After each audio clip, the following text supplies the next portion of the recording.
el tema de hoy no entra en el trabajo y es un poco para terminar con esa gran unidad. Profesora. Ok, profe, no, yo en principio no, de hecho ya lo había terminado. Tardes, y estaba profe. esperando a ver si hoy había algo más o no, y ya lo entrego, así que por No mi hay parte problema. al menos. No hay problema. No, profesora, ¿qué tal? Buenas noches. Discúlpeme que la moleste, quería avisarle.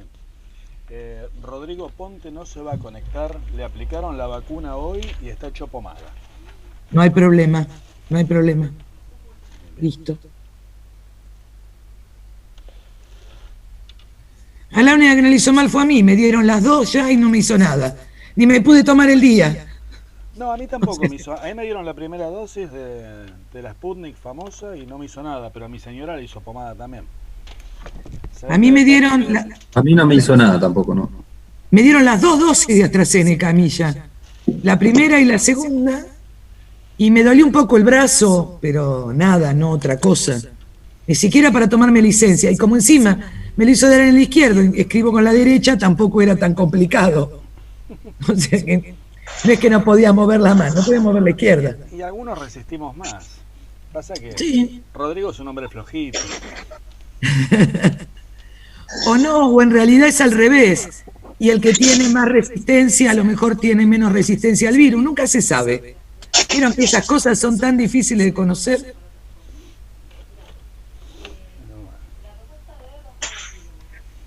Pero ¿qué opina con lo que está pasando en Cuba?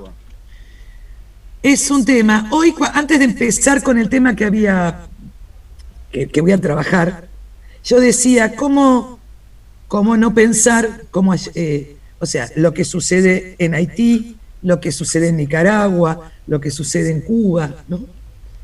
Es bastante particular. Yo igual, pero esto es una apreciación personal, ¿sí? Y digo, insisto, no con el tema de un marco teórico, digo, los teóricos dicen, no, es una apreciación personal. Yo creo que me llama mucho la atención que haya tanta coordinación en determinados lugares para que esté mal determinadas cosas. Digo, en el caso de Cuba hay un sector opuesto, como siempre, que tiene que ver con un mal manejo de la economía, pero por otro lado hay un montón que sigue aceptando la revolución, ¿no? Porque saben lo que podría ser sin la revolución, ¿no? Que hay un desmanejo no tan grave de la pandemia, pero sí de la economía. Cobraron un aumento en algunos impuestos que aumentaron cosas, más allá de que ellos se manejan con otra política económica. Pero a mí me llama la atención que surjan todas al mismo tiempo, y de sectores de neoliberales de alguna manera, porque ese es el otro problema, ¿no? O sea,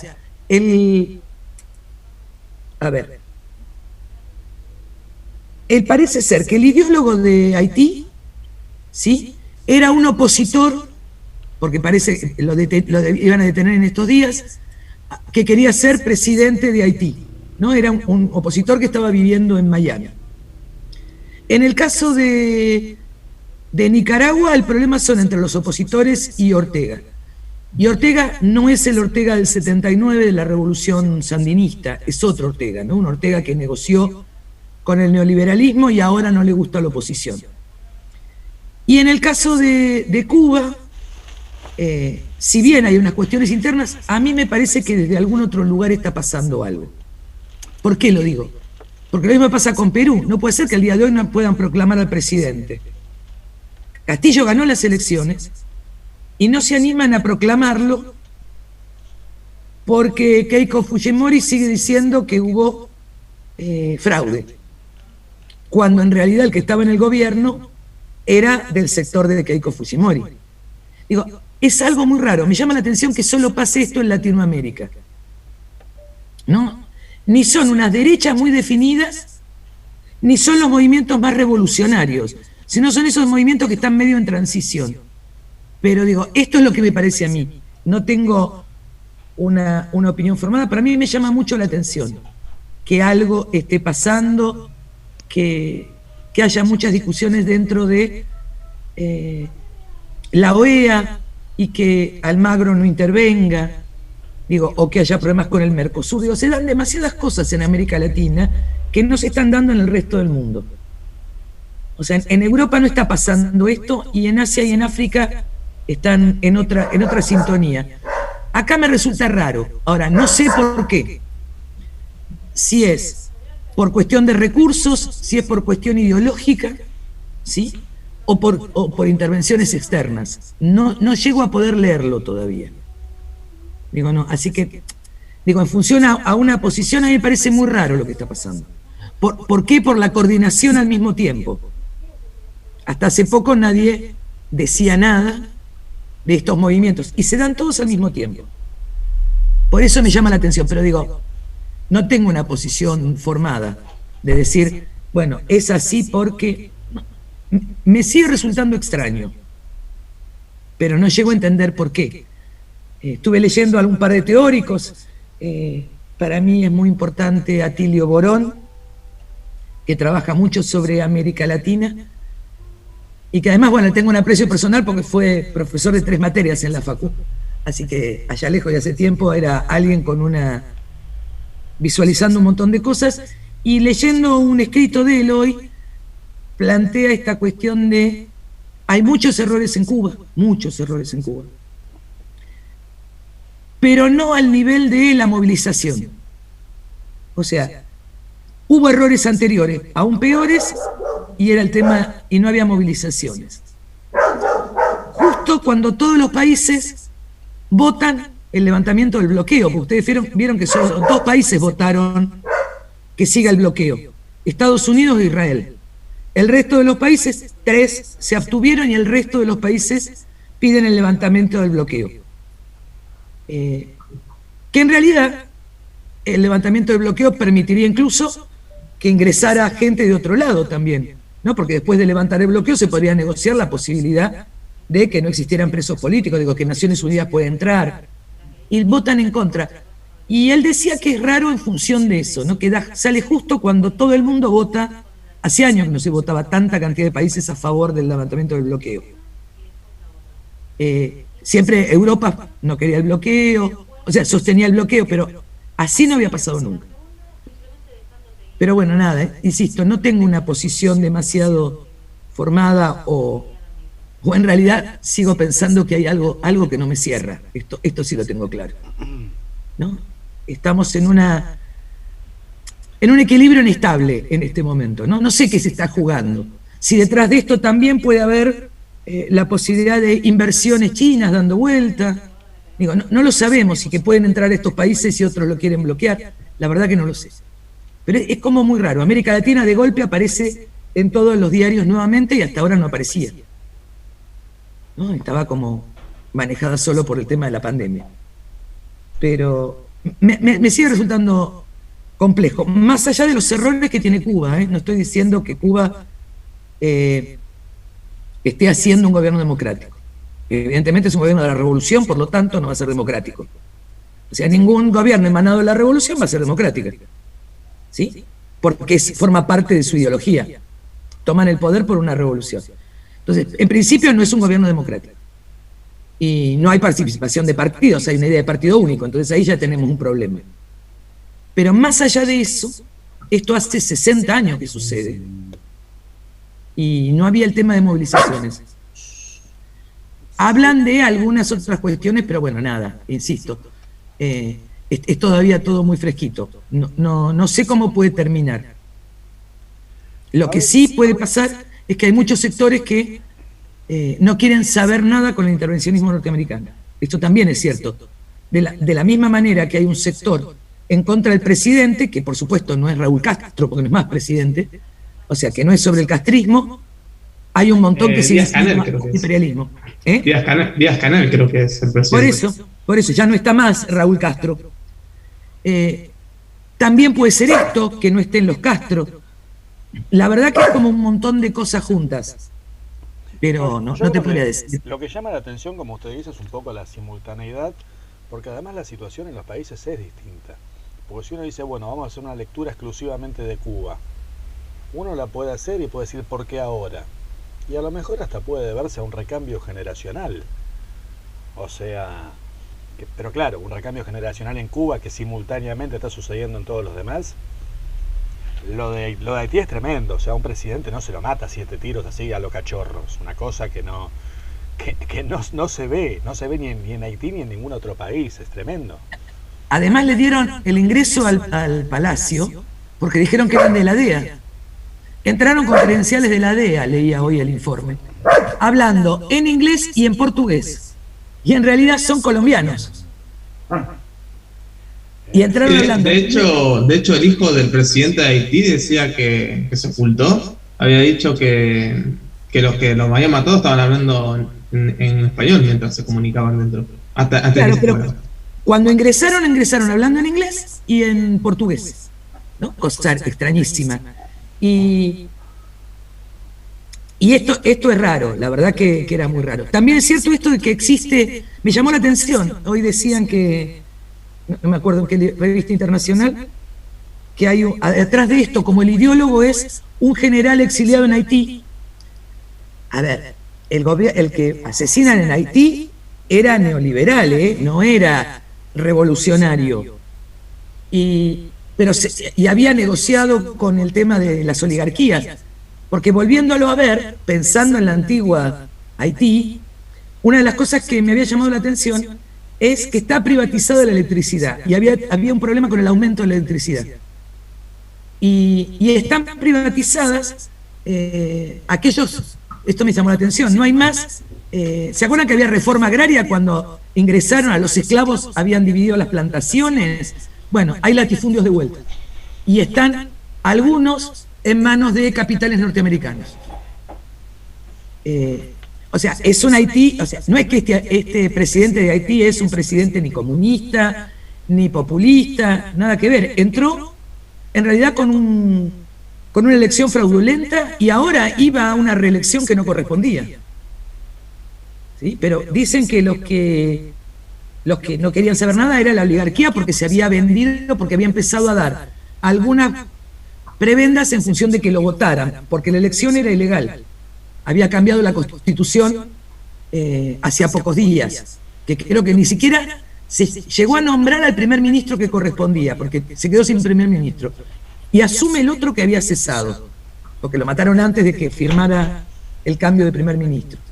Pero bueno, insisto, no son gobiernos o sea, no es un gobierno de izquierda, como no lo es Nicaragua en este momento.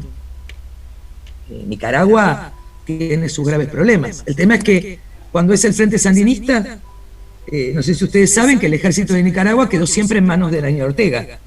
Siempre fue comandante en jefe del Frente Sandinista, que es las Fuerzas Armadas.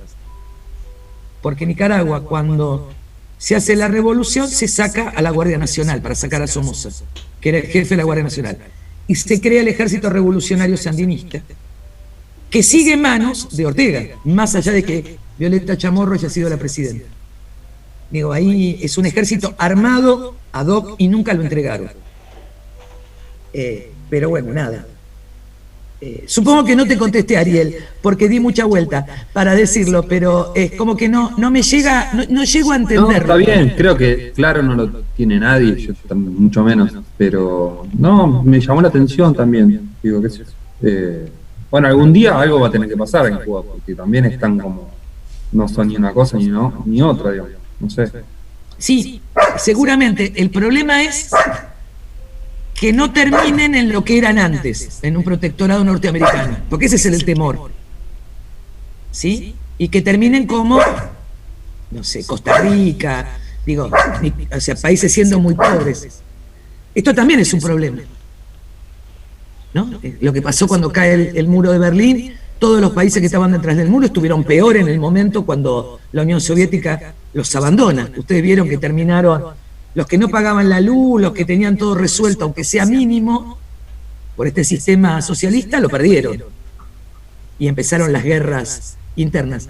No se sabe qué puede pasar. ¿Cuál lo que se ve? Yo por ahí creo que también un poco es que están viendo que China salió de eso y están mejorando. Rusia mismo son los nuevos ricos de Europa.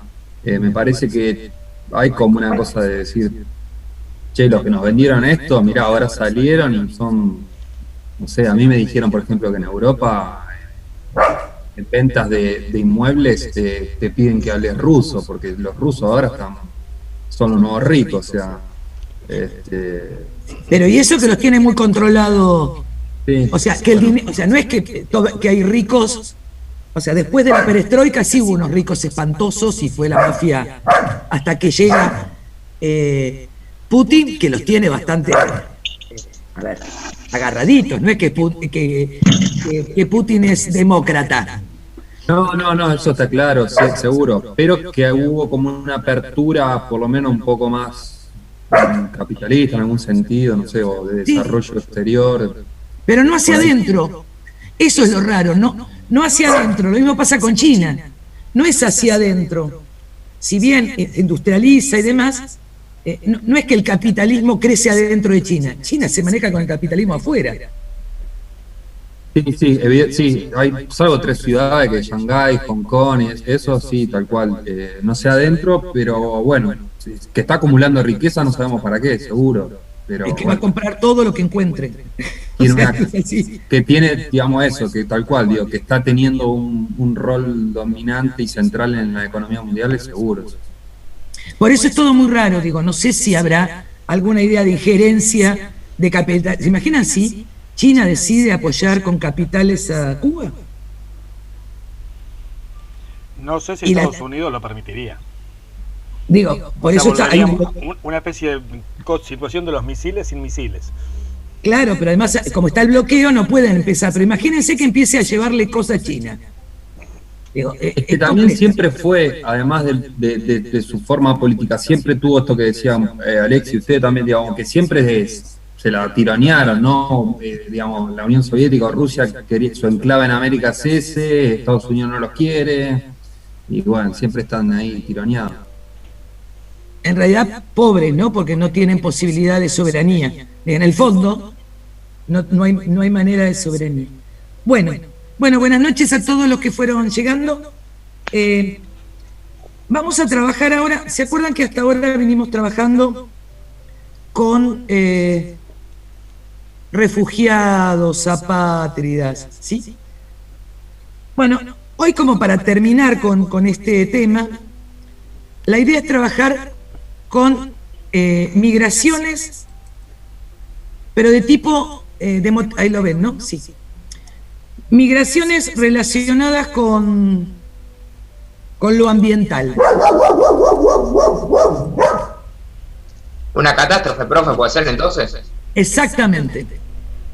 Entonces, una inundación, inclusive. Una inundación. Exacto. Ay, Dios. Una serie de movimientos migratorios que exceden, ¿sí? Y que tienen que ver con los motivos ambientales y especialmente con el cambio climático. Y lo que hice fue buscar, en realidad, de la Organización de Movimientos Inmigratorios, que así se llama, ¿a qué definen migrante por motivo ambiental?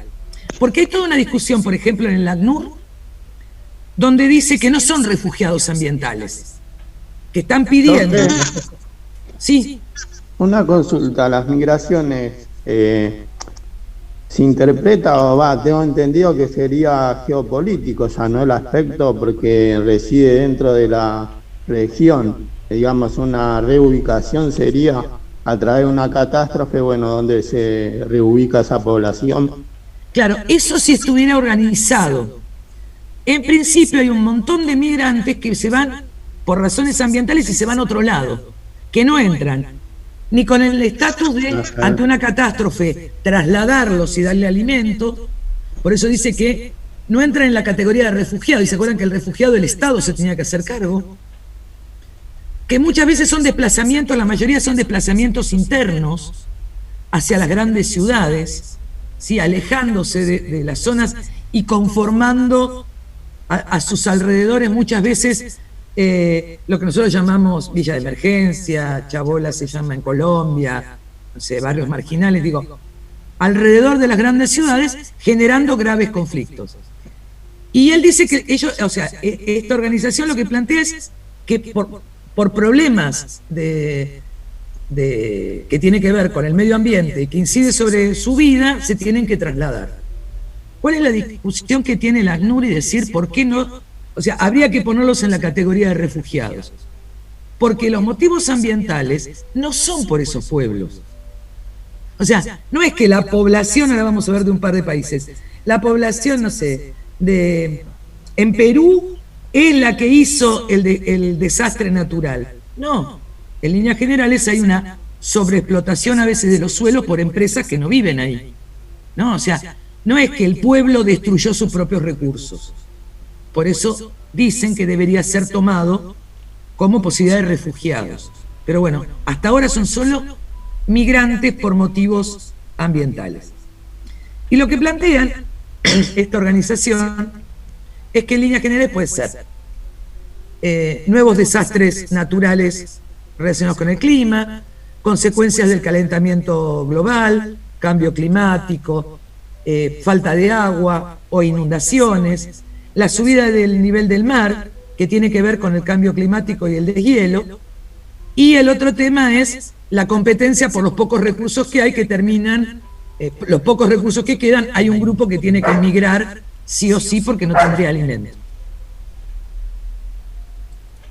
En líneas generales, una de las, así como cuestiones es desertización, sobreexplotación de las aguas del riego o de los barcos pesqueros, construcción de grandes infraestructuras. O sea, todo esto sería hecho, de alguna manera, dice ellos, asociados al modelo capitalista de explotación de recursos, en líneas generales, ¿no? O sea, que no es una economía sustentable, sino todo lo contrario.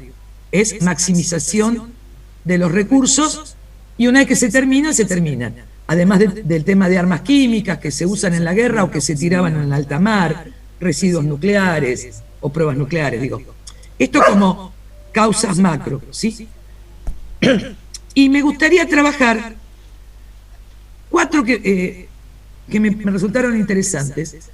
Zonas que yo, la verdad, que hasta que no empecé a revisar algunas cosas desconocía.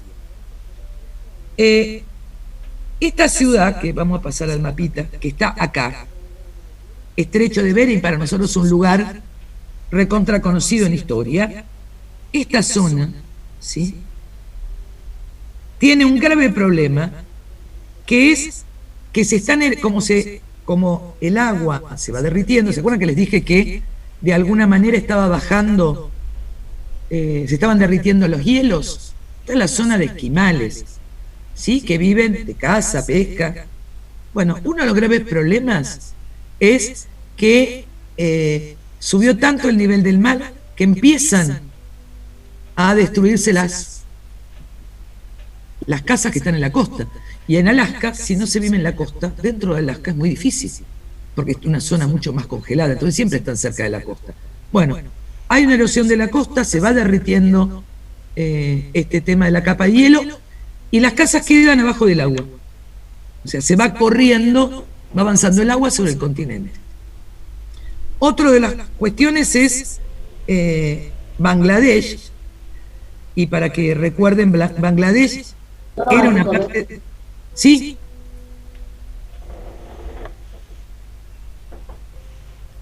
¿Alguien habló?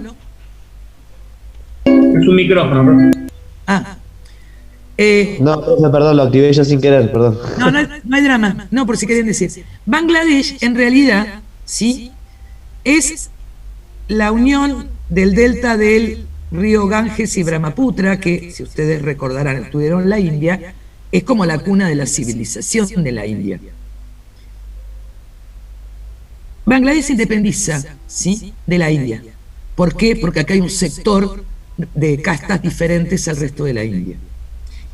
Y esto, que generó guerras en determinado momento, ahora lo que se provoca es una gran cantidad de inundaciones, al punto tal que la inundación, ¿cuál es el problema? La inundación es la ingresión marina.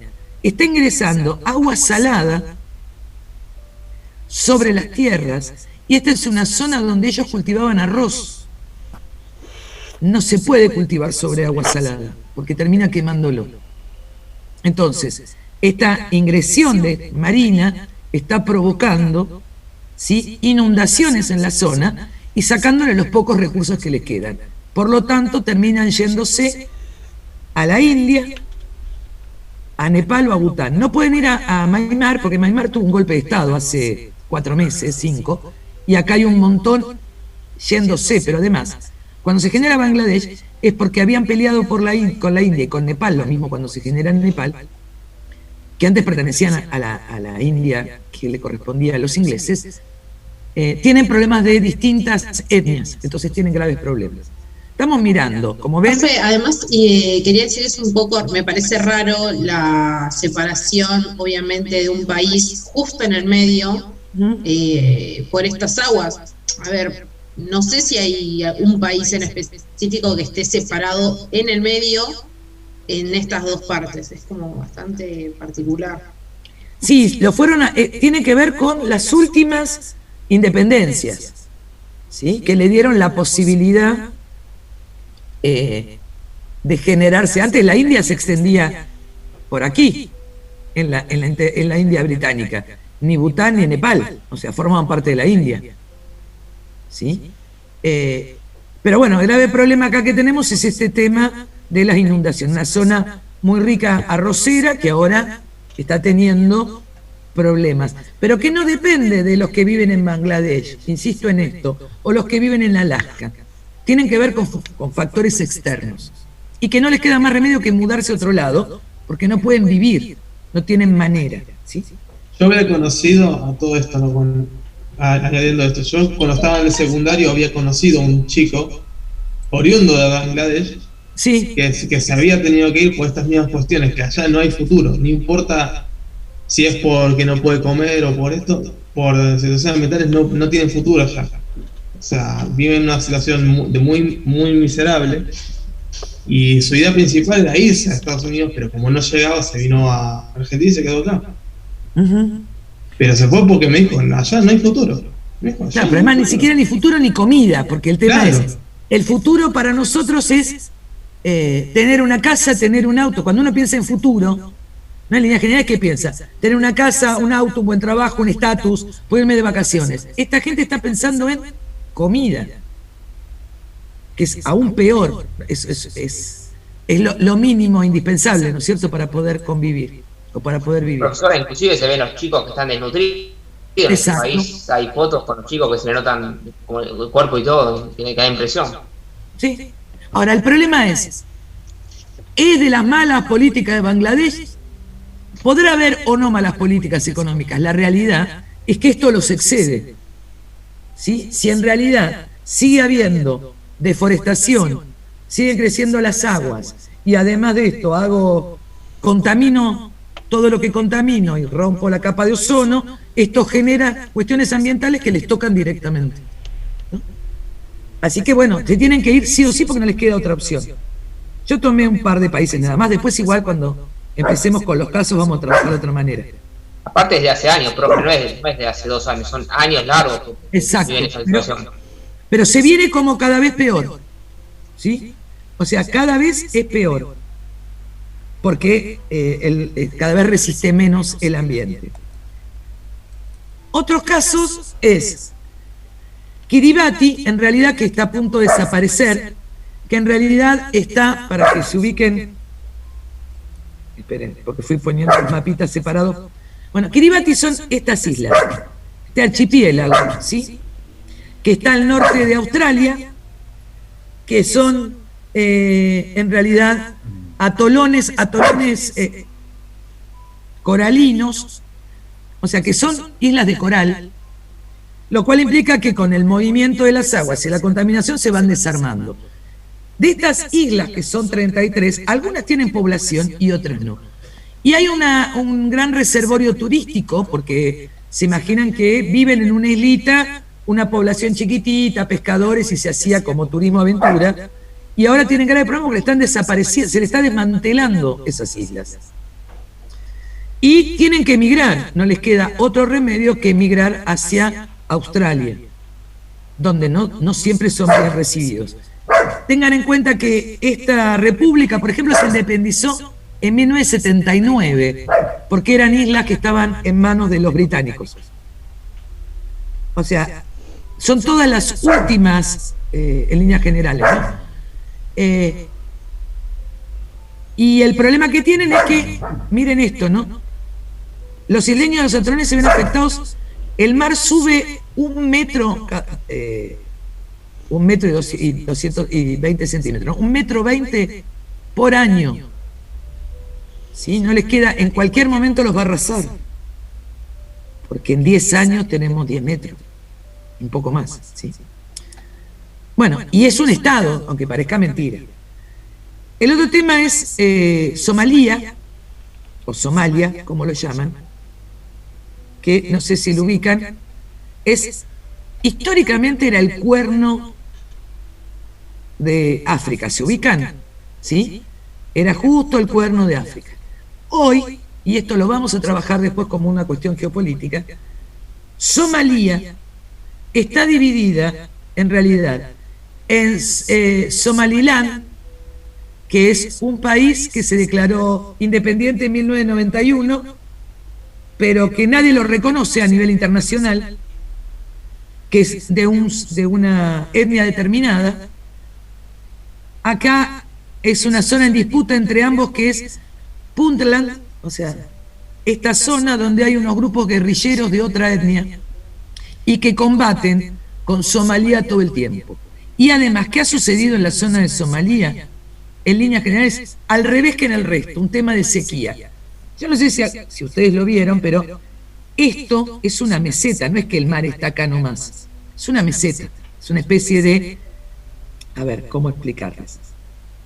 Está como si fuera como si fuera en la Patagonia. ¿Vieron que hay esta la meseta patagónica, que el mar hay como puede haber en Mar del Plata, en algunas partes donde están los acantilados? O sea que el mar no hay directamente playa.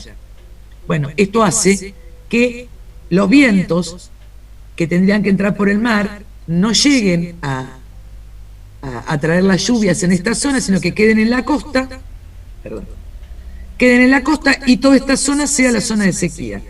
Lo típico de Somalia son las fotos que aparecen de los terrenos cuarteados, ¿vieron? Como si estuvieran totalmente secas y totalmente hecho como cuadraditos. Bueno, la zona de Somalia, además, con Etiopía y Kenia, es donde ellos se tienen que ir migrando. El otro problema es que acá es una zona de guerra.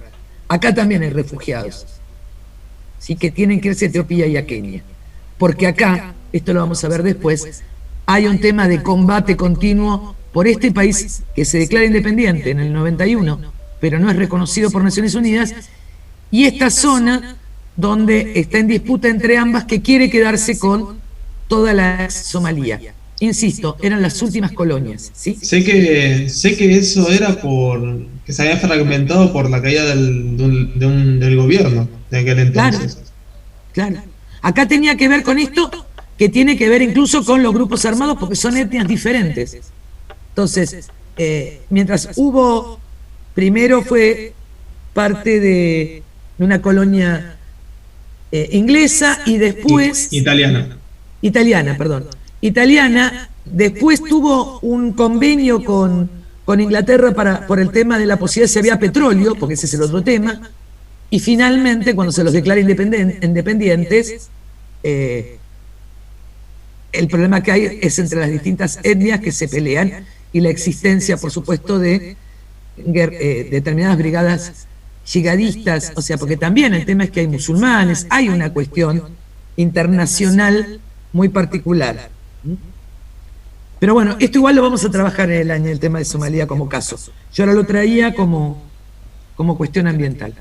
Y estos otros dos países, uno es Panamá, en una zona donde, ahora les voy a mostrar, hay un grave problema con el nivel del mar, y otra cuestión en Perú, que vamos a ver acá. Esta zona de Panamá, ¿sí? Acá tiene una serie de islitas que se llama de San Blas.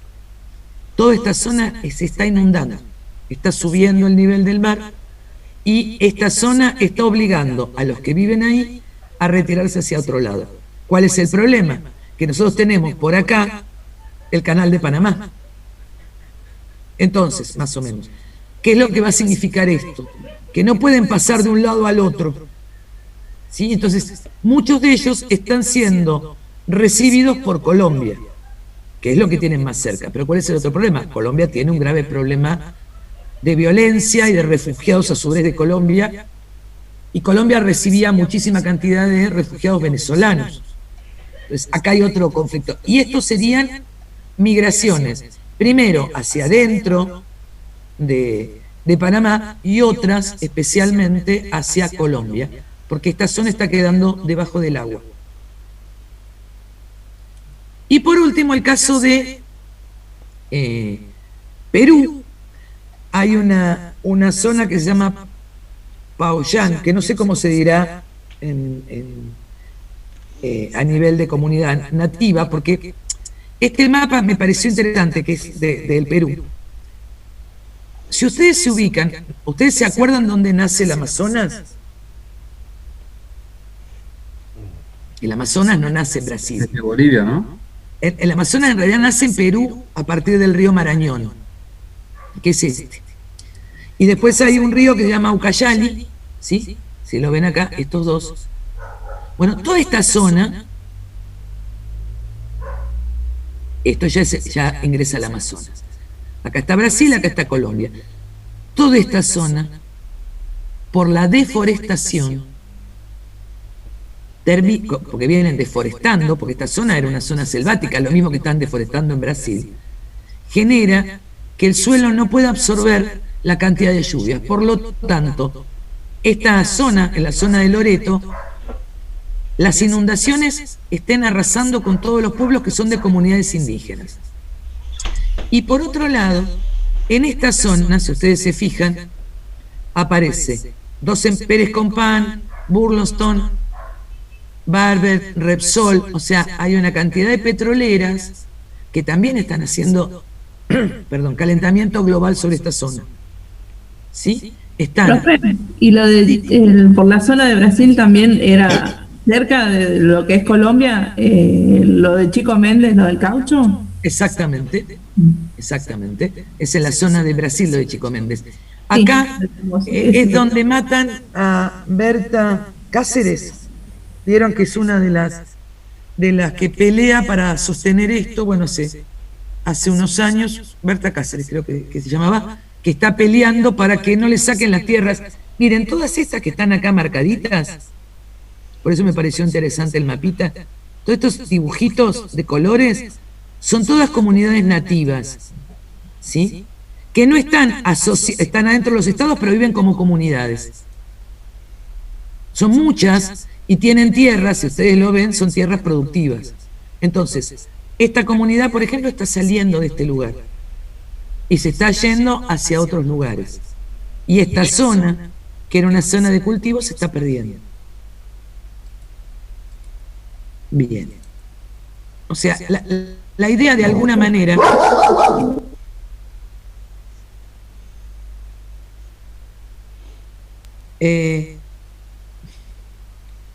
la idea de alguna manera era ver cómo en cualquier momento el próximo cuatrimestre no tengo perro. El silencio que tuvimos los primeros minutos para este momento. En realidad me quedo sin perra en el segundo cuatrimestre, pobrecita.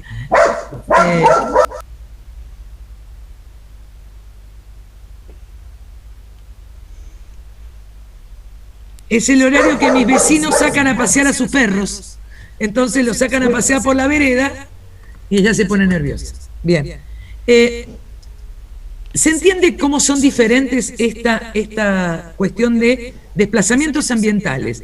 Insisto en esto, se sigue pidiendo para que sean considerados refugiados, porque en realidad la crisis ambiental no es provocada por ellos, pero todavía hay una discusión y no se lo puso en esa categoría. ¿Por qué? Porque los estados que los reciben no quieren saber nada de recibirlos como refugiados y hacerse cargo del alimento, la población y demás. Esto que yo les marqué, estos 6 lugares, es mínimo a lo que está pasando, ¿sí? Hay muchísimos más lugares. Uno de los lugares que aparecen como el segundo importante es Honduras. Honduras, el problema que tuvo es... Profe. Sí. ¿Senegal no es un lugar que también hay mucha pobreza? ¿Cuál? Senegal, el país de Senegal, ¿no es el lugar de mucha pobreza también? También, pero... En Chile tampoco pasa nada. ¿Cómo? En Chile, con respecto a esto. Sí, hay muchos lugares donde está pasando, ¿sí? Pasó en la Argentina cuando fue la forestal, que exterminaron una industria que fuera del tanino, terminaron con lo que eran el quebracho, se terminó con eso y hubo una deforestación, tenemos una gran deforestación en la zona de las yungas, pero acá el problema es donde no solamente lo que hizo el hombre, sino que además hay como algo como mucho mayor. El avance de las aguas, o sea, no es que lo hicieron en esa zona, el avance del derretimiento de los hielos está generando inundaciones en algunos lugares y falta de agua en otros, ¿sí? Entonces tenemos grandes sequías, desaparición de territorios. Esto hay muchos lugares. Estos eran como los casos más paradigmáticos. En el caso de Honduras, talaron todos los árboles para hacer las cajas, los cajones de fruta. La United Fruit Company sacó banana con cajones y después levantó la fábrica, que era eso, hacer los cajones en realidad, porque lo demás eran plantaciones, y la dejó devastada. Y si ustedes piensen, los desplazamientos de hace 2 o 3 años, ¿se acuerdan por Centroamérica para ir a Estados Unidos? Que venían de Honduras, de Guatemala, ¿sí? Venían de todos los países, de Nicaragua, todos querían cruzar Estados Unidos cuando Trump dijo que iba a disparar, ¿se acuerdan si cruzaban la frontera? Y el gobierno ya estaba, AMLO en México les dio la protección de que se quedaran en México y que no cruzaran, ¿no? Pero no tenía que ver tanto con guerras. En otro momento había sido con el tema de las guerrillas en Honduras, en Guatemala, se habían empezado a ir. En este problema es por crisis ambiental que genera hambre. Y el segundo caso de esta crisis ambiental es que los primeros que se van en el primer desplazamiento histórico siempre habían sido los hombres para buscar otro trabajo. Pero últimamente, en mayor cantidad de los desplazamientos ambientales, se habla de un 50% de mujeres y chicos, porque las mujeres consiguen trabajo de muy baja calidad, entre otras cosas, para hacer limpieza en las casas de las grandes ciudades y hace que se desplacen las mujeres con los hijos. Entonces, las mujeres tienen una gran incidencia en este desplazamiento y tienen el doble problema: el migrar, como cualquiera, y la doble condición de ser mujer, lo cual implica que muchas de ellas entran en redes de trata, porque con tal de poder salir de los lugares, pasa mucho en Centroamérica, el tema de redes de trata, o como puede pasar en la zona de África o de Asia, que estoy en esos países, que se hagan casamientos con nenas, que la familia entregue a sus hijas a cambio de dinero para poder sobrevivir y terminan pasando a redes de prostitución.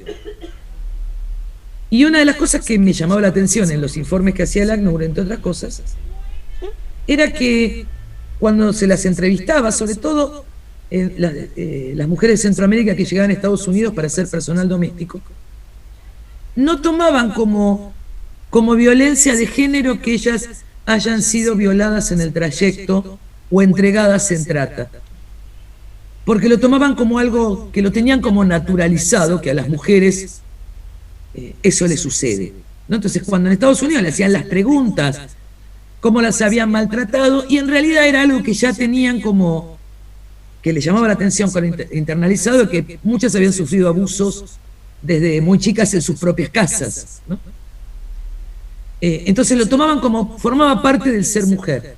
Miren qué terrible esta idea de la condición de, y bueno, además de tener que ir caminando de un lugar a otro, de tener problemas, además de esto, todo lo que tiene que ver con la violencia sexual estaba como mínimamente naturalizado. No es que no quisieran ser violadas, lo que digo es, se terminaban naturalizando como que es el destino que le corresponde a una mujer por ser pobre y por trasladarse de un lugar a otro.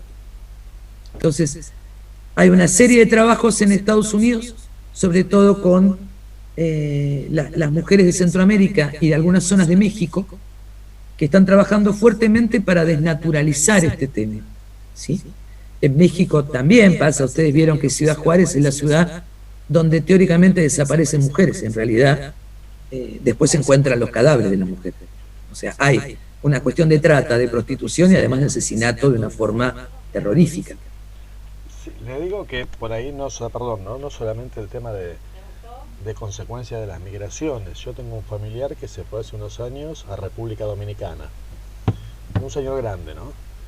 Y él contaba, por ejemplo, la forma en la que la sociedad se maneja. Mujeres muy jóvenes con muchos hijos de distintos padres, y es totalmente natural, y van con esos hijos, digamos, detrás de hombres que las puedan sostener. En este caso, bueno, uno de ellos, este vergonzoso familiar, que un hombre muy grande, que ha estado con chicas de 18 años y es normal. O sea, nosotros nos escandalizábamos y nos arrancábamos la ropa, y el tipo decía, acá es normal, mientras tengas la plata para sostenerla. Cuando no tenga la plata para sostenerla, se va a ir atrás de otro. Y los tipos también, o sea, tipos, parejas previas o parejas posteriores de estas mujeres también lo ven con total naturalidad. No estoy hablándole de una violación propiamente dicha, pero sí de situaciones que nosotros consideraríamos escandalosas, ¿no? Es que si son menores de edad, es una violación. No hay consentimiento en los menores de edad. En nuestra ley es así. No pasa en otros lados. Si alguien es menor de 18 años, ¿sí? Aunque dé consentimiento, no se considera. Por eso le digo lo raro es que la forma en que ellos mismos ven la situación. No conozco el plano legal, pero aparentemente en el plano de la normalización social es totalmente normal. Y de una sociedad machista, porque es normal para los hombres. O sea, es normal que pueden cambiar de mujeres menores y digo, es una normalización de una sociedad determinada. ¿Sí? Esto sucede. Y para las mujeres está como, a ver, no estoy justificando, a ver si se entiende lo que quiero decir. Lo terrible es que está naturalizado. Claro. Es que a eso voy, yo tampoco lo naturalizaba, al contrario, lo encontraba recontra escandaloso, por decir poco. Pero bueno, el tipo me decía, acá se manejan así, papi. O sea, me acuerdo. Y además, mi viejo, como soy hombre me viene bien. O sea, porque yo vengo con otros valores, podría decir, yo no los acepto. Pero como soy hombre me viene bárbaro, era tu pariente. Digo, no, porque sí, venía con otros valores. No, es un descarado total, pero pasa, o sea, mire, cuando mi mamá se vino de Irán, mi papá biológico se quedó allá. Como no podía andar de pícaro con las mujeres porque corría el riesgo que lo liquidaran, una vez lo contó, ¿no? Se fue a un oasis y se compró 2 chicas, 2 hermanas. O sea, literalmente las compró. 2 chicas menores, pero menores. Creo que una tenía 14 años, la otra 15, una cosa por el estilo. Que él en realidad aclaraba que era más bien una especie de alquiler. Una de las chicas ni siquiera hablaba farsi, hablaba solamente el lenguaje local. Y uno decía, pero escúchame, ¿pero vos estás loco? No, pero ella se estila, pero acá no, huevón. O sea, de verdad, o sea, es increíble cómo sucede por un lado y por otro lado lo rápido que tiramos por la borda los modestos valores que tenemos para aprovecharlo, ¿no? Siempre y cuando sean hombres. O sea, porque eso no son los elementos que podemos utilizar las mujeres. Digo, este es un tema, no existe ninguna sociedad donde las mujeres puedan ser aceptadas tan liberales, ¿no? De decir que pueden cambiar de parejas. En líneas generales siempre son tomadas como mujeres ligeras, por no decirlo de otra manera, ¿no? A ver, también digamos la realidad, Irán es una república islámica, ellos mismos se jactan de eso, prefieren las leyes de su religión a las leyes como tal. Sí, papi, pero yo te hablo antes de la revolución, ¿me entendés? O sea, claro, antes, claro. Estaba Reza Parlevi todavía. Claro. Entonces. Pero digo, el problema no es que sea o no cultural, el problema es cómo después, esto que cuenta Alexis, su familiar no nació en esa cultura, pero cuando fue allá, aceptó porque le venía bárbaro. Digo, formaba parte de ese folclore. Bueno, esto está naturalizado entre los menores. Por eso digo, las mujeres tienen esta doble condición dentro de todas las desigualdades que cumplen las mujeres, también en las migraciones la pasan peor, ¿no? Porque tiene que ver con esto. En el tema de el traslado para trata, el traslado, o sea, trata de personas, ya sea para el trabajo semiesclavo o para la prostitución, cualquiera de las dos, porque también es una trata de personas y una esclavización. Que en los hombres también hay, pero no hay trata de personas en hombres en líneas generales. Digo, sí de menores, pero no de hombres. Sí, hay trata de menores. Que tiene que ver en líneas generales con este tema de una prostitución de menores que sucede muchas veces en la India, en Bangladesh. Digo, hay un montón de cuestiones que se hacen, de hecho se hacen viajes de turismo sexual, así se lo llama, ¿sí? Pero bueno, la idea era tratar de mirar otra migración, ponerle estos casos de cómo en la medida que nosotros no aceptemos el tema del cambio climático, ustedes saben que hay una serie de conferencias, Eco 92, se siguen juntando, ¿vieron cuando es la reunión del cambio climático en Europa o en el país que corresponda? Pero siguen algunos países sin firmar el pacto, entre ellos Estados Unidos, ¿sí? Había un ritmo que deberían bajar la cantidad de emisión de gases y salir del combustible fósil, o sea, petróleo y carbón, y pasar a un combustible que no contaminara. Entonces se hablaba del combustible solar o eólico. Pero sin embargo, sigue trabajándose el tema del petróleo, el tema del carbón, y se sigue manejando, el petróleo sigue manejando el tema del mundo. Porque las otras plantas son más caras.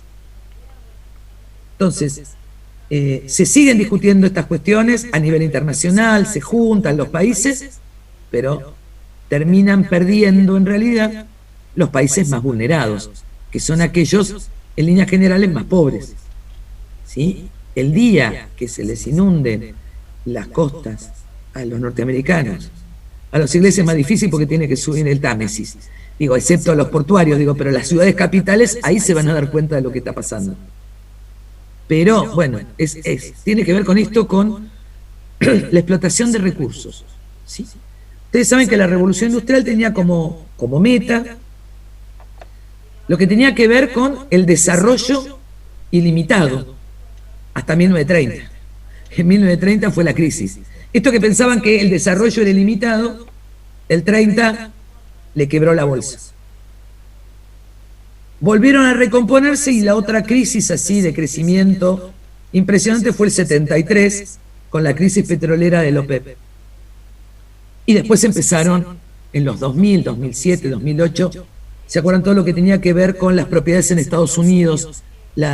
Ellos llamaban esa burbuja de propiedades inmobiliarias que alquilaban, compraban y demás, y que les provocó una crisis financiera.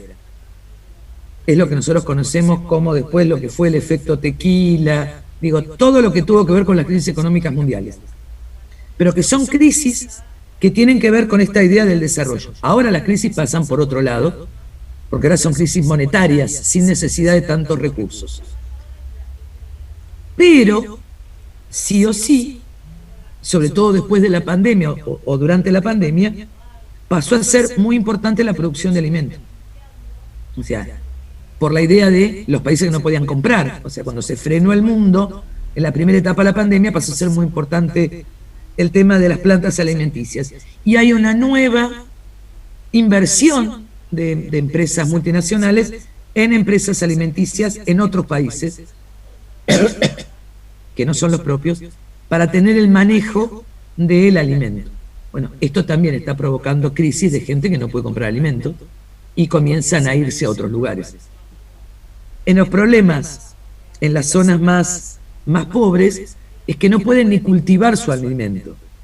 En otro momento lo podían cultivar, en este momento frente a la inundación no pueden ni cultivar el arroz, digo, que era su propio alimento, ¿sí? ¿Preguntas hasta acá? ¿Le puedo hacer una pregunta? Sí, A ver, sí. es un dato que leí hace muchos años y nunca supe dónde contrastar si realmente era así o no era así. A ver. O sea, imagínate... Perdón, Alex, ¿Sí? antes de que hagas la pregunta, ¿se está grabando la clase? Perdón, Sí, sí, mi amor, lo estoy grabando. Alexis. Gracias. Sí. No, le decía, o sea, la situación era la siguiente, estaba planteada en alrededor de una empresa de energía eléctrica, ¿sí?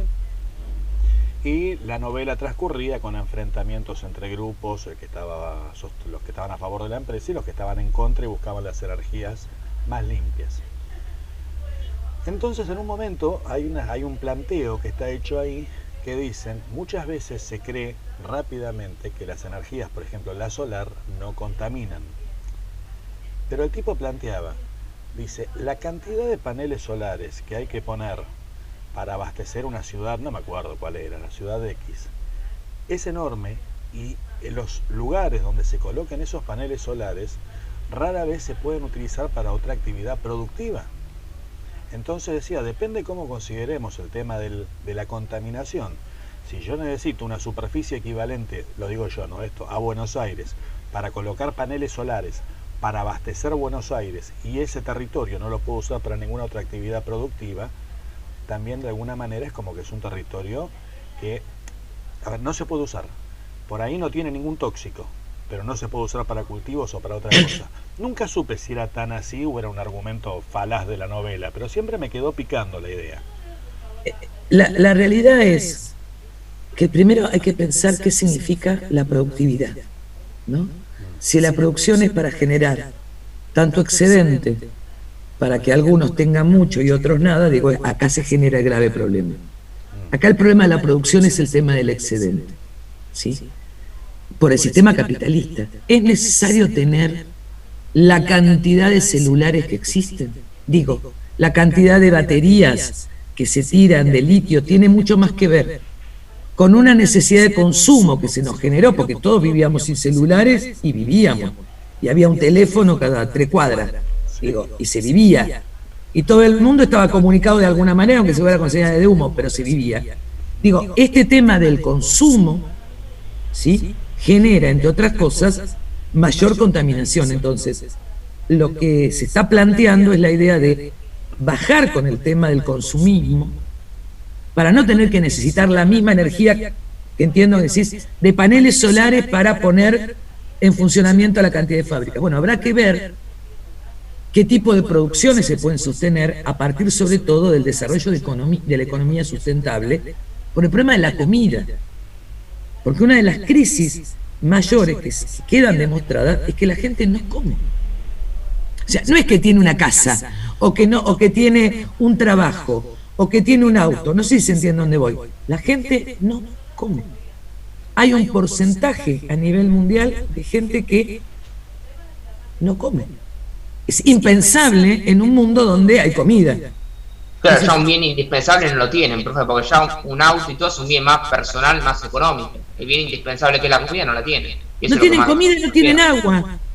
Y en algunos lugares no tienen aire para poder respirar por la contaminación. Digo, ¿se entiende? Entonces, el problema de la discusión es, si yo tengo que transformar la energía que tengo, ¿no?, pensando en esta teoría que decís vos, en paneles solares, o lo que tengo que revisar es cómo se equilibra el tema del consumo y las ganancias para evitar contaminar. Esta es una discusión, y no pasa si es capitalismo o socialismo, no sé si se entiende. El tema es, o esto se resuelve de alguna manera, o en algún momento uno nos vamos a comer a otro, porque este es el otro tema. Va a llegar un momento donde es muy difícil sostener lugares donde nadie pueda comer, ¿no? Poblaciones enteras van a avanzar sobre las que tienen comida, y esto va a generar guerras, destrucción. Digo, es un tema. Lo que parece en ciencia ficción muchas veces, ¿no?, esto de uno buscando la comida del otro, es un tema, porque si le sacamos todas las opciones, entonces la discusión por ahí es qué tipo de sociedad se planifica o no. Lo que sabe que lo que usted dice hace unos años yo lo había escuchado planteado, que me pareció fascinante, por Pepe Mujica en una reunión de presidentes, ¿no? Habían hablado unos cuantos antes de él y cuando el tipo habla, él dice que él coincidía con los que habían hablado antes, que todos buscaban lo mejor, el bienestar para sus países, para sus poblaciones. Dice, pero el tema es replantearnos qué es el bienestar, qué es lo que estamos buscando, dice. Sí, entonces decía la cifra, ¿no? Los 5 países más desarrollados del mundo, este y este, generan tanta cantidad de desechos, usan tanta cantidad de energía, todo. Dice, sinceramente, si todos los países alcanzásemos ese nivel, si nuestra visión de bienestar es esa, el mundo no se sostiene. No, entonces, lo que tenemos que replantearnos no es cómo alcanzar ese nivel, sino qué es lo que necesitamos en forma, no digamos mínima, pero sí normal, para ver qué podemos recortar. Porque decía, no vamos a poder alcanzar ese nivel porque no hay con qué, simplemente. Entonces tenemos que ser de alguna manera más austeros, era lo que decía Pepe Mujica. Claro, el problema es que los que tienen que ser austeros son los que se llaman los países hegemónicos y que dominan al resto. Los que terminamos siendo austeros somos los que estamos en el tercer mundo o en el sur-sur, ¿no? Esta idea que la división del mundo es entre el norte y el sur. Ya no existe esto del primero, segundo y tercer mundo en función de que la Unión Soviética no lo manejan. Antes era este-oeste. Ahora la división en líneas generales es sur-sur. Y hay sures en el norte, ¿sí? Porque Portugal y Grecia son sures, aunque estén en el norte, digo, en relación al consumo. No solamente es la división, ya no es tan lineal. Y puede haber algunas zonas en el sur que estén al nivel del norte, que pasan algunas ciudades de Brasil, por ejemplo, ¿no? Que tienen un desarrollo industrial y económico impresionante. O puede pasar en la China, en algunos lugares, o en la India en otros, donde no importa si son, no sé si se entiende, esto de sur y norte está dividido en realidad. Los ricos están en el norte, esto no hay ninguna duda, porque son los países que tienen mayor nivel económico, pero también hay sures en el norte. Se lo piensa desde este lugar, ya como una mezcla, no todos están así. Puede haber en el mismo país una ciudad más rica y otras más pobres, unas con mayores productividad que otras. Esto también sucede. Por ejemplo, la ciudad de Estados Unidos, Chicago, que es pobre en comparación al resto de las ciudades del mismo país. Claro, pero sin embargo, Chicago es pobre, pero tiene la mayor cantidad de acerías para hacer los autos. ¿Sí? Porque tiene una cantidad de acero, Chicago, y de hecho, antes Chicago era el lugar donde surgen las primeras mafias por la cantidad de dinero que manejaban en lo ilegal. Y Chicago tiene mucha cantidad de pobres. Además, si me ubico en Chicago, es lo mismo que podría decirle a ustedes. Pensemos en la zona donde antes donde está el río Missouri, ¿no? Y estoy pensando en algunas de las viejas zonas de Estados Unidos que eran negras, ¿no? Nueva Orleans. Nueva Orleans, por ejemplo, toda la zona de Missouri, Mississippi. Digo, toda esa zona es una zona pobre comparativamente, porque sigue habiendo... no sé si ustedes se acuerdan cuando fue lo del huracán Katrina, que los que no liquidó el huracán lo liquidaron las Fuerzas Armadas después por negros revoltosos. Fue una cosa tremenda lo que pasó.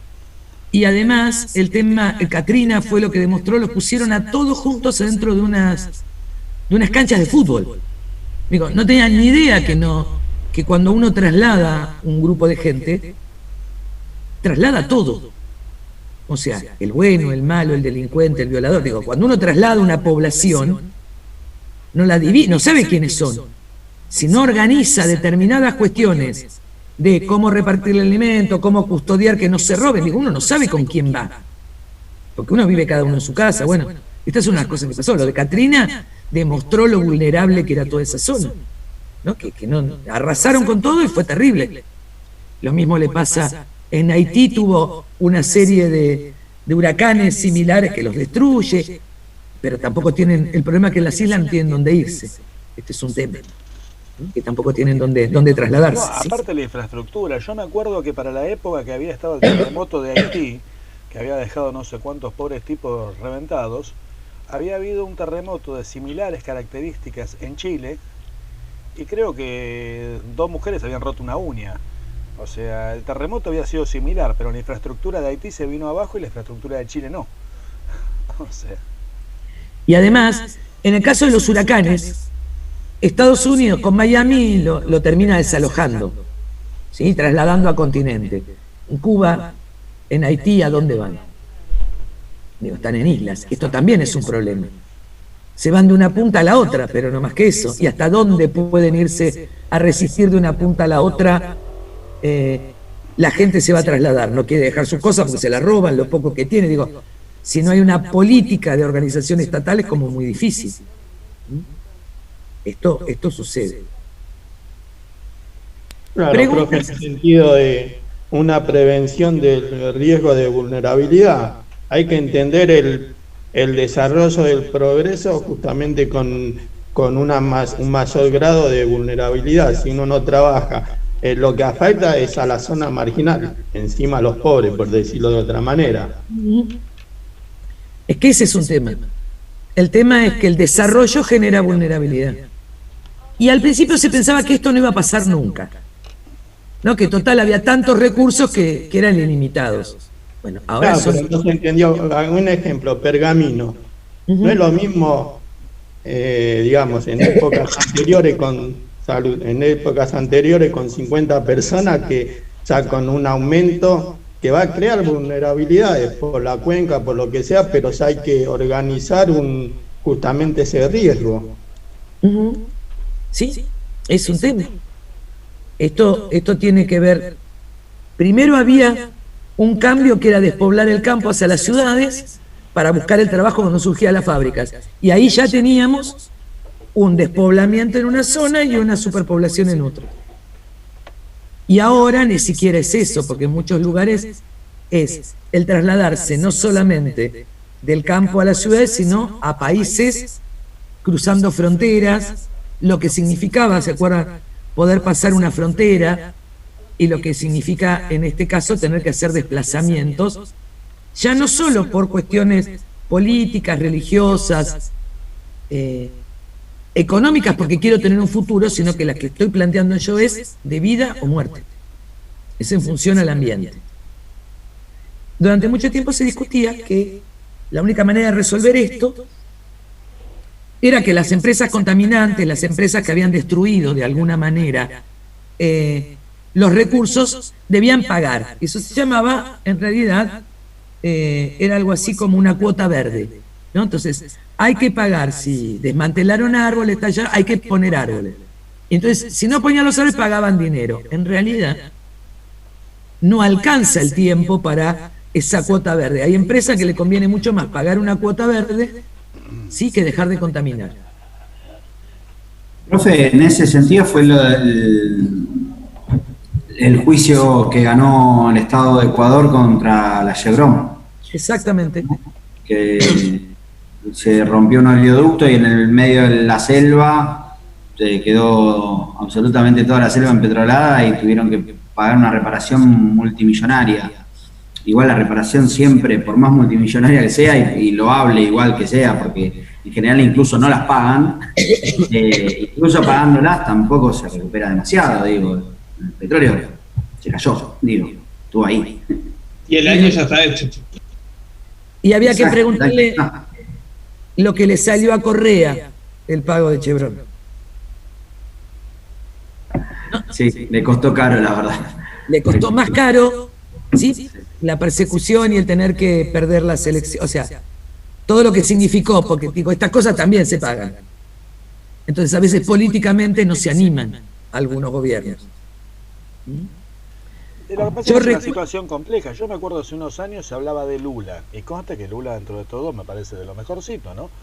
Pero cuando en un momento le habían ido a reclamar la tala que estaban haciendo en el Amazonas, el tipo había dicho, este es el momento de, digamos, del despegue económico. O sea, después hablaremos del Amazonas. O sea, que estamos hablando por ahí de uno de los mejorcitos. Todos estamos un poco metidos en la misma rueda. No es que uno dice, bueno, son solamente un montón de crápulas. También hay algunos que podemos considerar menos crápulas y están un poco atados de pies y manos. A ver, acá en Buenos Aires, el día de mañana deje de importar iPhone. Y yo les digo que 3 semanas más tarde que no entre un iPhone a la Argentina, tiene una movilización en el centro. O sea, de gente como nosotros me refiero. No me refiero de de personas que se criaron con los Macri. O sea, estamos un poco todos atados a esto. Es que el caso más paradigmático fue, ¿recuerdan cuando fue el tema de las pasteras entre Uruguay y Argentina? Que Gualeguaychú se movilizó y era entre Fraivento, creo que Fraivento, donde está del lado uruguayo. Ahora, ¿cuál era el mayor problema? Se estaban discutiendo en algunos lugares en Gualeguaychú. Yo me acuerdo haber ido en ese momento, casualmente. Lo que se estaban discutiendo eran dos modelos económicos. O sea, Gualeguaychú discutía que le iban a contaminar el río, que para ellos su mayor, y la vista además por el aire, su mayor economía era el turismo. ¿Sí? Entonces, en realidad era un problema frente al turismo, que iban a perder esta posibilidad, y los uruguayos planteaban que la pastera les daba trabajo. Y en ese momento estaban sin trabajo y tenían gran cantidad de desocupación. Finalmente se terminó haciendo la pastera y en realidad no se discutió mucho más. Pero había dos modelos económicos también. No digo que todos los de Gualeguaychú pensaban eso. Había muchos de Gualeguaychú que salían a defender el tema del medio ambiente, pero había otro sector que defendía su economía, que era el turismo. Entonces, es un problema, por eso insisto en esto. Lo difícil es posicionar en qué significa poder convivir en este único planeta, ¿sí?, con todas estas cosas. ¿Qué significa el progreso? ¿Cuándo es progreso? Cuando yo tengo más, cuando tenemos todos más, cuando todos tienen nada. Digo, es muy difícil. Y ya no estoy hablando ni siquiera de cuestiones ideológicas, ¿no? Estoy cuestionando el tema de cuestiones básicas de comida. La pandemia dejó muy clarito cuántos países no tienen que comer. Porque no podían comprar, además. De la misma manera que quedó clarito cuántos países se quedaron sin oxígeno porque no producían, o cuántos no tenían respiradores. Digo, esto fue quedando. Esto fue apareciendo en muchos lugares. ¿Sí? Ni pensar en otras de las cosas que pueden faltar, pero bueno, nada, los recursos que estaban manejados por algunos y que las grandes empresas siguieron manejándolo como si fuera nada. Digo, esto sucede. Yo me arriba, hace media hora me llaman al teléfono de línea y me dicen que me van a aumentar el 8% de Movistar, el teléfono. Digo, yo, por supuesto que como es una grabación no puede decir nada, pero yo tenía entendido que estábamos todavía con una ley donde el uso de... no, mientras estábamos en pandemia no había aumento, tenía entendido. Digo, a la empresa... Sí, pero aumentó todo, profe. El tema es que no sé tienen si es la que... culpa de Movistar. No, tienen que tienen que carecer el producto porque si no, no pueden mantener la infraestructura del Y negocio. no tienen que ser gente, capaz. Obvio, aparte. Y no les conviene, aparte. Igual creo que tiene que ver con eso, con lo que significa maximizar ganancias, porque si hay empresas que han ganado plata, han sido todas las de servicios, de internet. Todos salimos a tratar de gastar el doble de lo que gastábamos antes. Fíjense ustedes cuánto gastaban de internet y cuánto gastan hoy. Cuánto gastaban de celular y cuánto gastan hoy. O sea, con las comunicaciones se extendieron de una manera increíble. Bien, ¿preguntas? ¿Dudas? ¿Comentarios? ¿Algo? Mire, le hago una pregunta, sí, que me quedó colgada pero de una clase anterior. Y hoy me daba cuenta cuando estaba haciendo el trabajo práctico. Hablábamos de migraciones forzosas y migraciones no forzosas, ¿no? O sea, migraciones voluntarias, una persona migra para buscar una mejor condición de vida o lo que sea, y migraciones forzosas. Las migraciones forzosas no necesariamente, o sea, existen migraciones forzosas que no necesariamente se convierten en situaciones de refugiados. ¿Me explico lo que voy? Porque esta ambiental es forzosa, pero no es... No, pero me refiero a las que son consecuencias de las guerras y los bolonquis, o sea, por ahí poblaciones que se desplazan porque se está peleando en el lugar, y yo como que me había quedado un poco la duda, digo, si estas personas desplazadas que se sienten en riesgo, porque se sienten en riesgo, por ahí nadie va a querer matar a Juan Pérez, el negrito de la esquina, pero como están liquidando a todo el mundo, Juan Pérez sabe que en cualquier momento le puede tocar.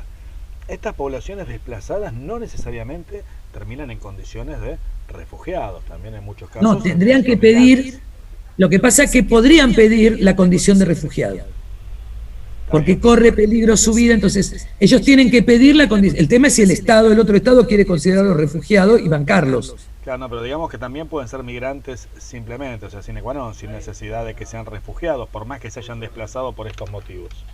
Sí, pero por eso la categoría, ¿se acuerda que para ser refugiado había que pedir que solicitar asilo, sí. El reconocimiento? Sin reconocimiento el Estado no tiene por qué saber que son refugiados. Claro, no, porque teníamos un apunte que hablaba justamente de categorías de migraciones que pueden ser forzosas o no forzosas, y en el siguiente apunte que hablábamos de los migrantes y los refugiados, es como que las forzosas iban para el lado de los refugiados. Es como que ya, entonces digo, me quedé con la duda, digo, no, pero puede haber migrantes forzosos. Claro, pero son migrantes que forzosamente se van. Ahora, cuando vos tenés 1 millón de personas que se trasladan, ¿no? Y estoy pensando en migraciones de ese estilo, obviamente son forzosas porque corren peligro su vida y se traslada 1 millón de personas, o una etnia completa. Entonces piden el estatus de refugiados, ¿sí? Los palestinos, no es que un palestino va a correrse, es la comunidad palestina. Pero una pregunta, ¿pasa lo mismo con los Amish? Acá en Argentina hay comunidades Amish y han tenido, porque ellos tienen, digamos, en sus valores, por ejemplo, el hecho de no tomar armas, no ser partícipe de guerras ni nada por el estilo, en diferentes lugares donde han estado los han obligado, entonces han tenido que emigrar. ¿Ellos también se considerarían forzosos? Porque si bien en realidad no están en calidad de refugiados, se tuvieron que ir directamente porque estaban forzados. Claro, pero pueden irse como refugiados a otros países. O sea, pueden pedir esto porque está por su religión, ¿sí? Corren riesgo de vida y era una de las posibilidades. El tema es que dependerá cómo lo hagan en comunidad. En línea general, en los AIMI, como algunas otras cuestiones, como tienen en algún momento, tienen dinero, no es que son comunidades pobres. Se compran las tierras en determinados lugares y se establecen, ¿no? Como si fueran, bueno, ahora no me va a hacer, colonias. Claro, se transforman como colonos. Y esto se puede hacer y se hacía históricamente. En los AIMI sucede. Sí, acá en Argentina compraron un par de Por eso tierras. hay una comunidad grande en la Argentina, que está en la provincia de Buenos Aires, si mal no recuerdo. Pero hay una comunidad grande de AIMI.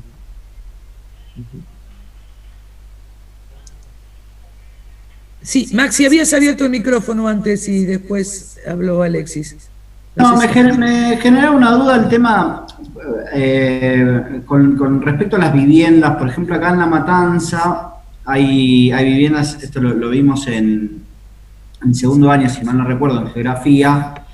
Hay zonas, hay barrios que se han construido, obviamente de forma muy precaria, en depresiones del terreno, en donde indefectiblemente es una zona inundable. Indefectiblemente no debería haber una vivienda ahí, ni nadie viviendo ahí, y sin embargo hay gente que vive ahí. Y que cada vez que llueve hay que evacuarlos, sacarlos y ayudar, digamos, de alguna manera a la recomposición de esa vivienda y de esa economía, de la economía de esa familia que se arruina. Esto no genera una migración, pero digo, hay una problemática ambiental ahí, o esto no entra, no tiene que ver con el tema que estamos tratando. Mira, el lugar, por ejemplo, que yo conozco, porque allá lejos de ese tiempo, cuando era inspectora, tenía esa zona que es el barrio La Palangana. Claramente, era inspectora de las escuelas del barrio La Palangana, lo cual implicaba que tenía centros evacuados adentro de las escuelas. Y ahí aprendí un montón de cuestiones. Al punto tal que pedí ingresar con el barro hasta arriba de la rodilla para conocer dónde vivían esas familias. Llegué a entrar hasta con prefectura, porque yo no entendía, o sea, no tenía esa zona, antes tenía Rafael Castillo, no se me inundaba, no tenía evacuados. Cuando llegó a esa zona tuve 5 veces evacuación en la escuela. O sea, en un año 5 veces. Tuve evacuado, fue terrible, fue en el si mal no recuerdo, en 2013, que desde enero empezaron las inundaciones y fue terrorífico. Y en realidad yo tenía el mismo planteo que vos. Yo lo que planteo es, esa zona forma parte del río Matanza. En realidad es el cauce del río Matanza. Entonces, no es que se inunda. Cuando hay lluvias, el río Matanza va a su cauce natural. Entonces yo lo que pregunté es, ¿por qué no trasladaban a otras tierras, armaban casas para que evitar todo esto?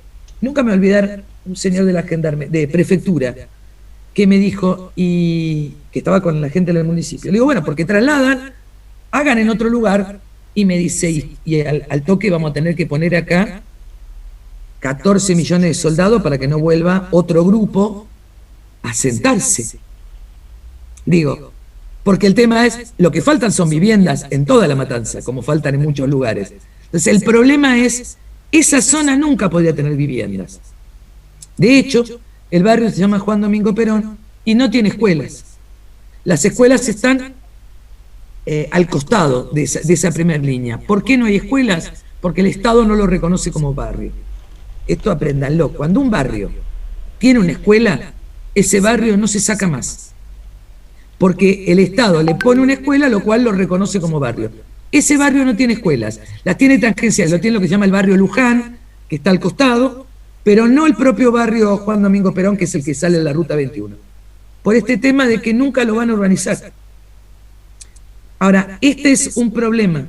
Esas tierras no pueden estar ocupadas. Además tiene el otro problema, que es el Walmart, que le hizo un paredón y le tiró la posibilidad de que no puede o sea, vieron que el Walmart, que está en Ruta 21, lo que hizo fue, levantó un paredón y levantó toda la tierra, y esto hizo que, si además se inundaba, todo lo que drenaba no tiene dónde salir.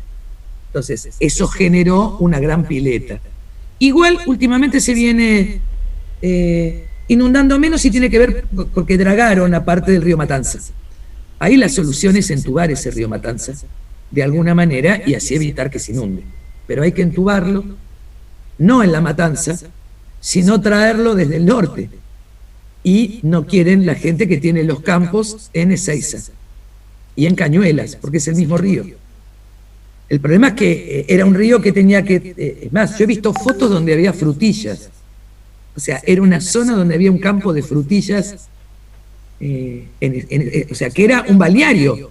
Era la orilla del río, como si uno fuera a bañarse en cualquier río, en los inicios de la Ferrer.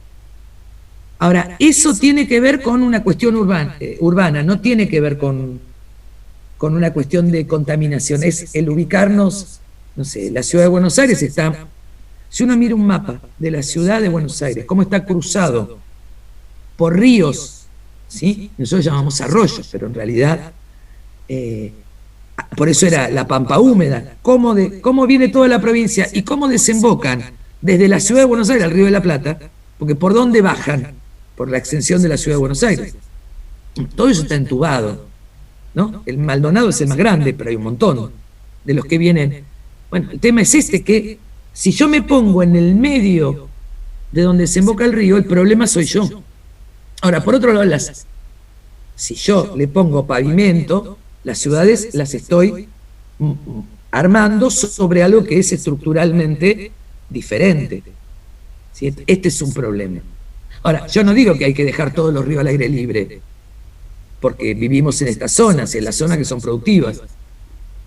Ahora, en esa zona el problema es, ahora no se inunda en función de que hicieron dragados. Entonces, pusieron máquinas y dragaron bastante. Pero ahí el problema es, no se puede construir.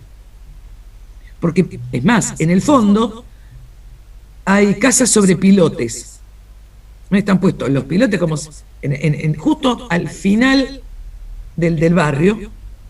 Es más, hubo un grupo de casas que se armaron con pilotes, pero cuando el agua le llega arriba, se anda en bote ahí adentro. No hay otra opción.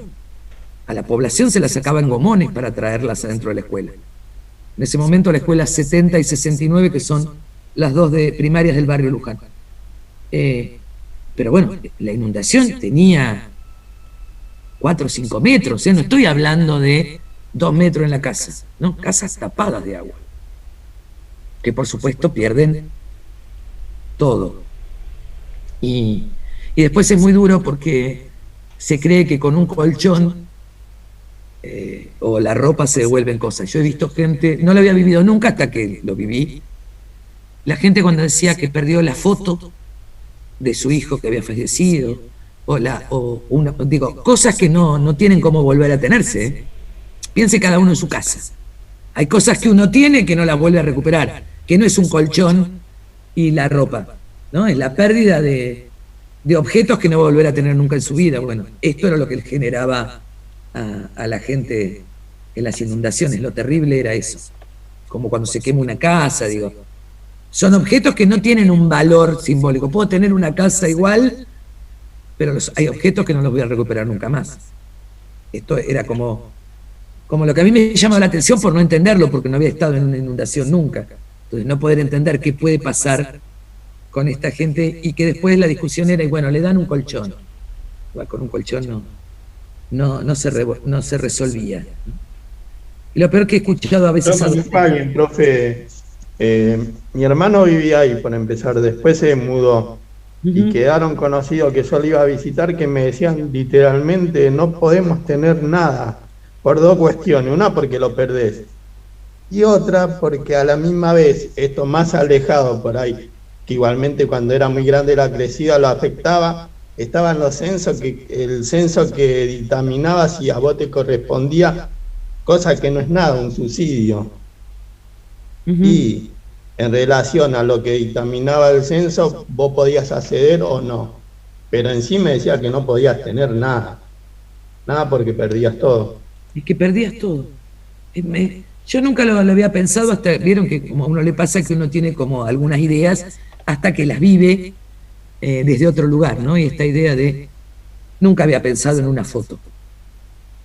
Y una señora me decía, lloraba y me decía, perdí la foto de mi hijo que se murió, era el único que tenía de mi hijo. Y eso no es un colchón. No, porque vieron que el mito es, después le dan los colchones y vuelven a la casa.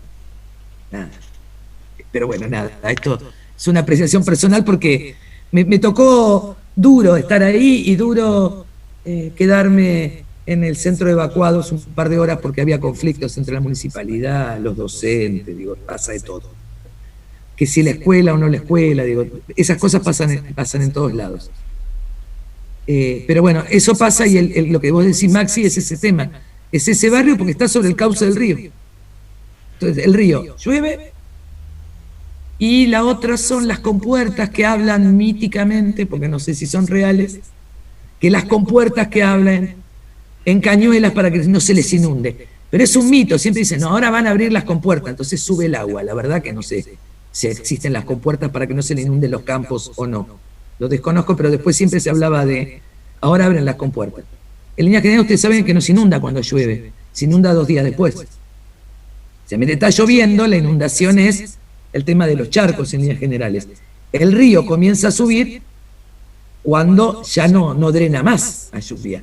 Entonces, en líneas generales, comienza a subir el agua al otro día que dejó de llover. Que esto también uno lo aprende. Uno piensa que solamente es la lluvia. No, el tema es que el río empieza a crecer después, cuando ya no resiste más la tierra. El otro problema es, cuanto más asfalto hay, menos posibilidad de que la lluvia sea retenida por la tierra. Y después directamente en esa zona también están muy cerquita las napas, que la pierden, ese es otro problema, las napas de agua potable, porque no es la misma, se termina contaminando con el río.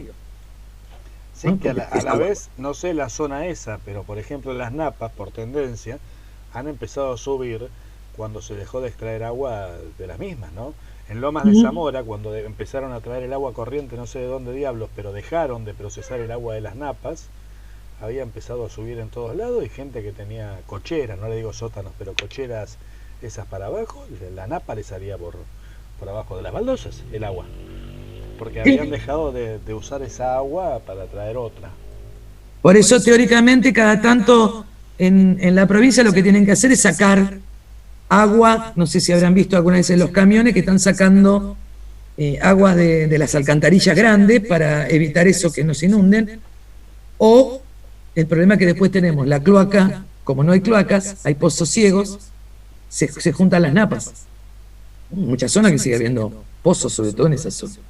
Igual yo, cuando era más chica, vivía en San Justo, en Arribeños y Camino de Cintura. Ajá. Y es una zona que ahora no sé cómo estará, pero se inundaba mucho. A lo largo de mi vida me habré inundado 3 veces. Y era por, además de esto, de que no había cloaca, tenés la calle y el terreno. Entonces era imposible que no se inundara. Tuvieron que hacer alrededor de la casa todo como un muro, como para que no entrara el agua, pero te llegaba hasta la cintura. Bueno, a mí, que era chiquita. A mi mamá por ahí a los pies. Pero fue por un error, digamos, de no calcular que el terreno estaba mucho más abajo que la calle. O sea, un error mínimo y que inundar. Claro, el tema es que lo que sucedía habitualmente era que la ciudad se fue construyendo antes de hacer las calles. Entonces, cuando vinieron a hacer el asfalto, lo hicieron donde venían, ¿no? Digo, lo mismo pasa cuando se construía cerca del ferrocarril. Ferrocarril, teóricamente, estaba con un terraplén sobre el nivel. ¿Vieron? Entonces, esto implicaba que toda la zona aledaña quedaba bajo el agua, porque drenaba por algún lugar. ¿Sí? Esto sucedía. Bueno, preguntas, cuestiones. Bueno, nos estaríamos viendo, en realidad, para comenzar ordenadamente, el 23 en Historia y el 24 de agosto vamos a empezar con Geografía. O sea, no el 17, vieron que el 16 es feriado, para empezar en la misma semana, así que les doy de recreo un día, que hasta ahora venimos así como todas las clases, todos los días.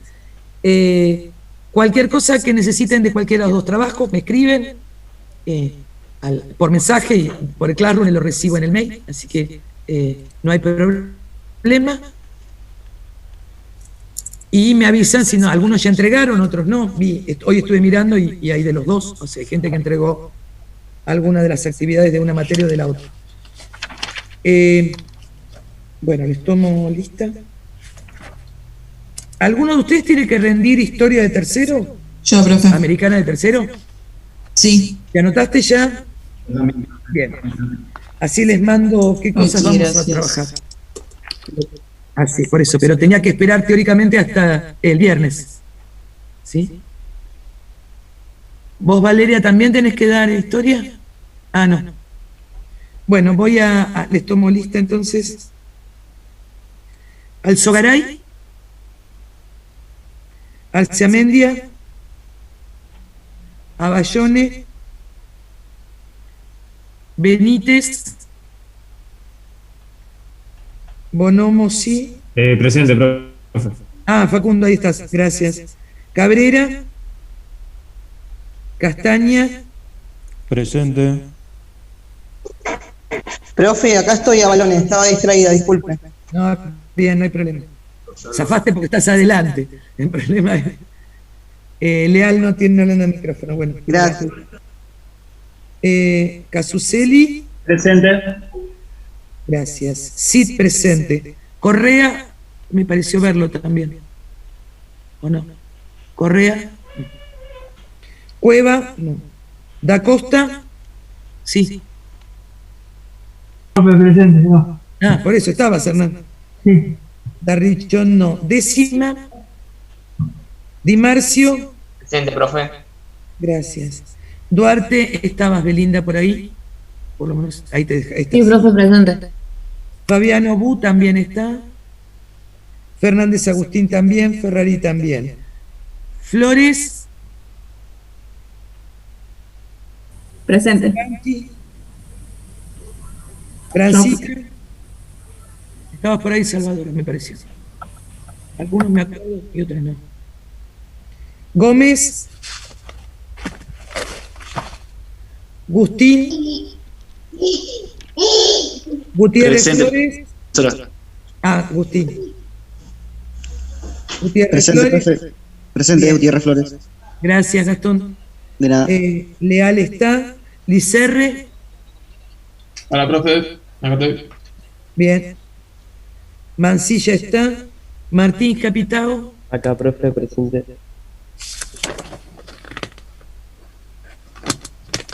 Flores, Patricia, ahora te vi. Sí, presente. Sí, sí. Por eso ahora te volví a ver.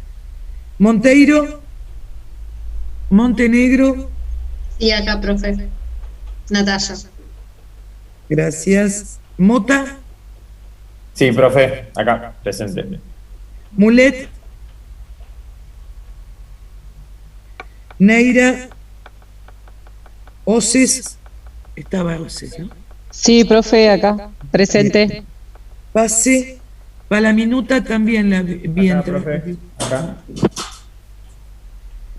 Pardo también estuvo, me pareció. Sí, presente. Está. Petraca. Hola, profe, presente. Ponte. Quevedo. No, Rodrigo avisó que estaba mal, ¿se acuerda? Por la vacuna. Este era Quevedo era el vacunado. No, Ponte es el vacunado.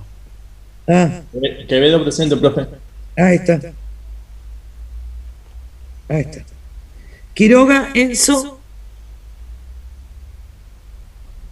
Quiroga, Winkler. Robles, Romina. Santini, Jorge está ahí. Seijas, Camila. Acá, profe. Ahí está. Soma está. Sosa, Cristian. Valdés, Nerina. Villalba, Federico. Presente, profe. Acá. Bien, y después tengo Navarrete, que está por ahí, que la vi. Presente, profe, presente. Y Espínola. Bien. Bueno, gracias por bancarme todos estos días. Ahora descansen y preparen los exámenes y lo que tengan que hacer. Y nos estaremos viendo, entonces tienen por lo menos un día que no van a tener actividad cuando volvamos. Así que nos estaremos viendo el día 24. Así que mucha suerte en los exámenes y sigan cuidándose, así en algún momento nos volvemos a encontrar todos, ¿sí?